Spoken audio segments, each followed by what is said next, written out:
Good morning students. पिछले class में हम लॉग और एंटी लॉग पढ़ा। लॉग की वैल्यू कैसे कैलकुलेट करते हैं और एंटी लॉग की वैल्यू कैसे कैलकुलेट करते हैं, ये हम पिछली क्लास में पढ़ चुके हैं।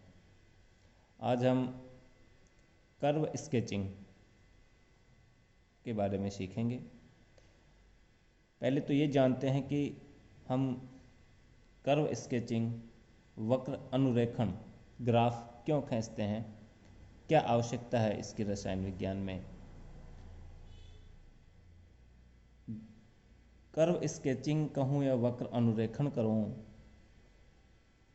इसकी आवश्यकता रसायन विज्ञान में या मैथमेटिक्स में या किसी भी साइंस की ब्रांच में इस वजह से पड़ती है कि इसकी सहायता से हम किसी भी बिंदु की स्थिति को या कोई वेरिएबल किसी दूसरे वेरिएबल के साथ में चेंज हो रहा है तो उसको हम वक्र की सहायता से अच्छे से प्रेजेंट कर सकते हैं। इसलिए हमको कर्व स्केचिंग या कहूँ ग्राफ खींचने की आवश्यकता पड़ती है। तो ग्राफ किस तरीके से खींचते हैं वो सीखते हैं आज हम।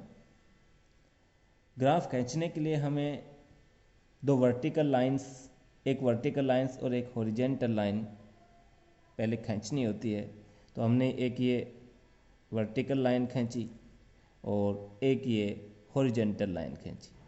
जो हॉरिजेंटल लाइन होती है इसको हम एक्स अक्ष बोलते हैं और जो वर्टिकल लाइन होती है इसको हम वाई अक्ष बोलते हैं। इसको हम एक्स अक्ष बोलेंगे और जो वर्टिकल लाइन है इसको वाई अक्ष बोलेंगे। और ये दोनों अक्ष जिस बिंदु पर एक दूसरे को काटते हैं उसको हम ओरिजिन पॉइंट बोलते हैं और इसको हमने सपोज करो ओ नाम दे दिया। अब ये जो ओरिजिन पॉइंट है इस पर एक्स अक्ष पर दाईं ओर तो एक्स अक्ष की पॉजिटिव वैल्यू होती है, धनात्मक वैल्यू होती है, जिसको हम जैसे 1, 2, 3 इस तरीके से रिप्रेजेंट करते हैं। और इस ओरिजिन बिंदु से बाईं ओर जो एक्स अक्ष है इसकी ऋणात्मक वैल्यू होती है, जैसे -1, -2, -3। इसको हम एक्स डैश बोल देते हैं और इसको हम वाई डैश बोल देते हैं। अब ओरिजिन बिंदु से बिंदु वाई की ओर, ये जो बिंदु है इसको हमने वाई बिंदु बोल रखा है और ये वाई अक्ष है और इसको हमने एक्स बिंदु बोल दिया, इसको हमने वाई डैश बिंदु बोल दिया। ओ बिंदु से वाई बिंदु की तरफ वाई अक्ष के ऊपर पॉजिटिव वैल्यू होती है, जैसे 1, 2, 3, 4। और ओरिजिन बिंदु से वाई डैश बिंदु की तरफ वाई एक्स के ऊपर ऋणात्मक वैल्यू होती है, जैसे -1, -2, -3। इस तरीके से जब भी हम कर्व स्केचिंग करेंगे तो पहले हमें अक्ष खींचनी होगी, एक्स अक्ष और वाई अक्ष, और इनके ऊपर इनकी वैल्यूज पुट करना होगा। अब हम किसी भी बिंदु की स्थिति को यदि दिखाना चाहते हैं, सपोज करो कोई बिंदु इस पॉइंट पर है, यहाँ पर है, इस बिंदु की स्थिति को हम किस तरीके से प्रेजेंट करेंगे। तो इसके लिए हमें पहले एक्स अक्ष के ऊपर डैश डैश करके सीधी लाइन खींचनी होगी और उसी तरीके से वाई अक्ष के ऊपर सीधी लाइन खींचनी होगी। अब हमें एक्स अक्ष के ऊपर जहाँ पर ये एक्स अक्ष को काट रहा है वो वैल्यू नोट करनी है। जैसे ये बिंदु है, इसको मैंने नाम दे दिया P। तो P की अक्ष के ऊपर कितनी वैल्यू है, 2, और y पर कितनी वैल्यू है, वो भी 2। तो P2-2 ये जो है इसको हम निर्देशांक बोलते हैं p के रेस्पेक्ट में। p के रेस्पेक्ट में ये निर्देशांक हो गए, y पर भी दो और सॉरी x पर भी दो, y पर भी दो, या यूँ लिख दूँ p x y। पहले x अक्ष के ऊपर निर्देशांक, x अक्ष का निर्देशांक और फिर y अक्ष का निर्देशांक लिखा जाता है। सपोज करो कोई बिंदु इस स्थिति के ऊपर यहाँ पर है, तो इसके स्थिति को हम किस तरीके से रिप्रेजेंट करेंगे? तो इसके लिए भी हमें एक x अक्ष के ऊपर लाइन खींचनी है x अक्ष की तरफ और दूसरी y अक्ष की तरफ लाइन खींचनी है। अब देखो ये जो बिंदु है इसको हमने m नाम दे दिया, m। अब इसके निर्देशांकों की वैल्यू कितनी होगी? m x y। m x के ऊपर कितना है?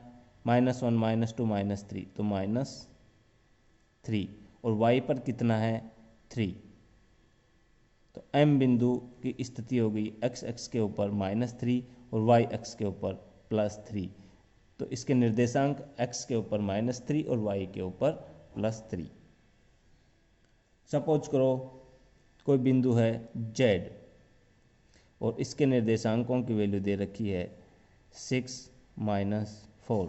इसका मतलब हुआ कि ये बिंदु z है, ये x अक्ष के ऊपर तो इसके निर्देशांक की वैल्यू 6 है और y अक्ष के ऊपर इसके निर्देशांक की वैल्यू -4 है। तो ये जो बिंदु z है इसकी स्थिति को हमें ग्राफ में रिप्रेजेंट करना है, तो कैसे करेंगे? x अक्ष के ऊपर तो 6 देखेंगे, x अक्ष के ऊपर जैसे ये 1 2 3 4 5 और ये 6, सपोज को यहाँ 6 आ रहा है, और y अक्ष के ऊपर -4 देखेंगे, तो ये y अक्ष है, इसके ऊपर -4 देखेंगे तो -1 -2 -3 और यहाँ -4।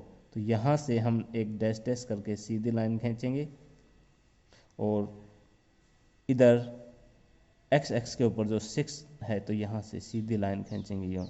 तो ये जहाँ पर एक दूसरे को कट करेंगी तो ये बिंदु z की स्थिति है।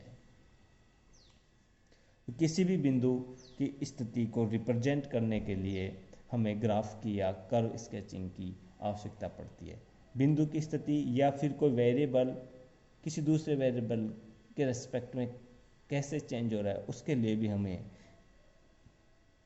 कर्व स्केचिंग की आवश्यकता पड़ती है। कुछ इंपॉर्टेंट पॉइंट्स यहाँ देखते हैं। बिंदु फर्स्ट, यदि कोई पॉइंट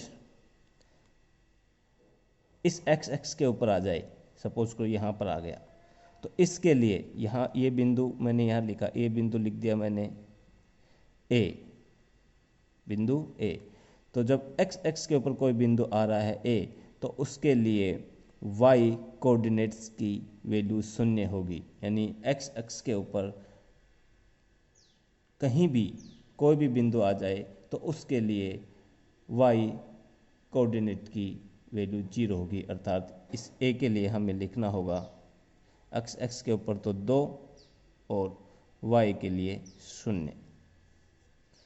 पूरी x के ऊपर कहीं भी आ जाए तो उसके y निर्देशांक की वैल्यू 0 होगी। दूसरा पॉइंट है हमारे लिए, यदि कोई बिंदु y अक्ष के ऊपर आ जाए, सपोज करो यहाँ पर आ गया, तो यहाँ पर x जो कोऑर्डिनेट्स है x की वैल्यू 0, इसको मैंने b नाम दे दिया। तो इसके लिए मुझे लिख लेगा b, x के लिए तो 0 होगी तो 0 और 2, y के ऊपर कितना है 2।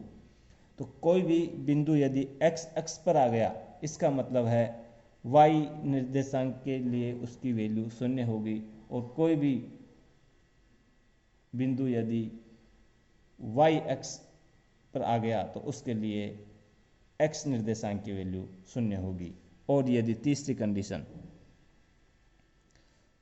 सी कंडीशन देखते हैं, यदि x और y दोनों की ही वैल्यू 0 आ जाए, इसका मतलब है कि वो बिंदु ओरिजिन पॉइंट पर अंकित है। x = 0 और y = 0, इसका मतलब वो बिंदु ओरिजिन पॉइंट पर अंकित है। इस तरीके से ये 3 कंडीशंस हैं कर्व स्केचिंग में किसी भी बिंदु की स्थिति को हम कैसे रिप्रेजेंट करते हैं और इनको कैसे लिखते हैं। Thank you students. आज इस वीडियो में हम इतना ही पढ़ेंगे। अगले वीडियो में हम ग्राफ जो स्लोप होता है, किसी भी ग्राफ का स्लोप कैसे कैलकुलेट करते हैं और कौन सी इक्वेशंस होती हैं उनका अध्ययन करेंगे।